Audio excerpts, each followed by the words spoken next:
Desperation for totalitarians. Bangladesh is at crossroads. One party is temporarily banned, and another is discredited. A third one was aligned with the first one.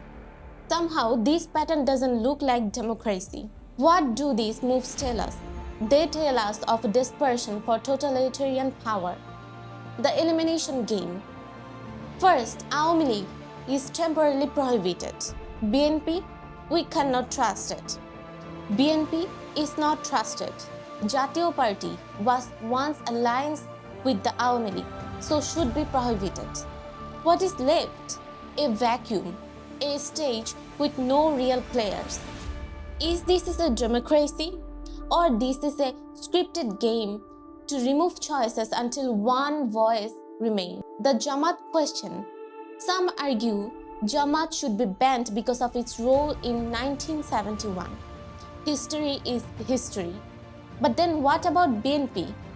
BNP once aligned with the Jamaat. Should BNP also be prohibited permanently? What about Jatiyo Party? Jatiyo Party also should be prohibited because it was aligned with the Awami League.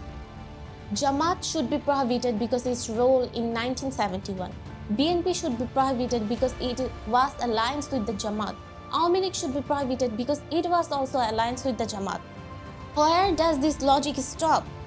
If alliance is permanently seen, then every party in Bangladesh is guilty because every party was aligned unholy at some point.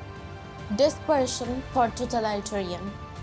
So if it's not about justice, not about history, not about accountability, then what is really about? It is about desperation. Desperation to secure totalitarian grip. In a totalitarian system, alternatives are not allowed. Opposition is not tolerated. And history is rewritten to justify present control. The costs of totalitarianism. But what happens when totalitarianism takes root? We know from the history, political costs. No check, no balance, no accountability. Social costs. Fear replaces debate. Silence replaces dialogue. Economic costs. Corruption growth while innovation shrinks. Generational costs. Young people lose faith in political and emigrate in search of freedom. Bangladesh has already suffered from brain drain, from inequality, from distrust. Can we afford the additional burden of totalitarian regime? Pattern of power. Look closer. The playbook isn't new. Eliminate rivalry, justify bans with moral arguments, build a narrative that only one party is fit into govern. But history warns us. Totalitarianism always collapses. From Soviet Union to military juntas in Latin America, no regime of absolute control has survived without decay. The alternative paths.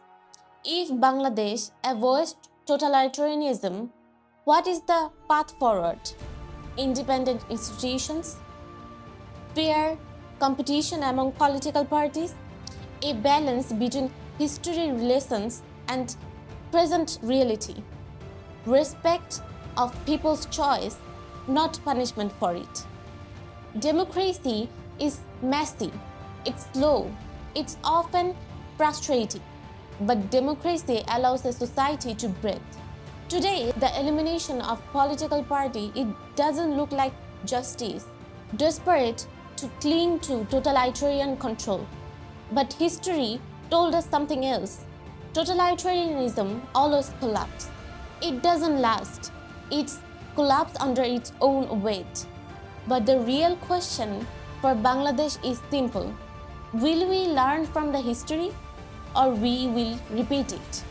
Like, share and subscribe and let us know your thoughts in the comments. We believe in democracy and would like to know from you.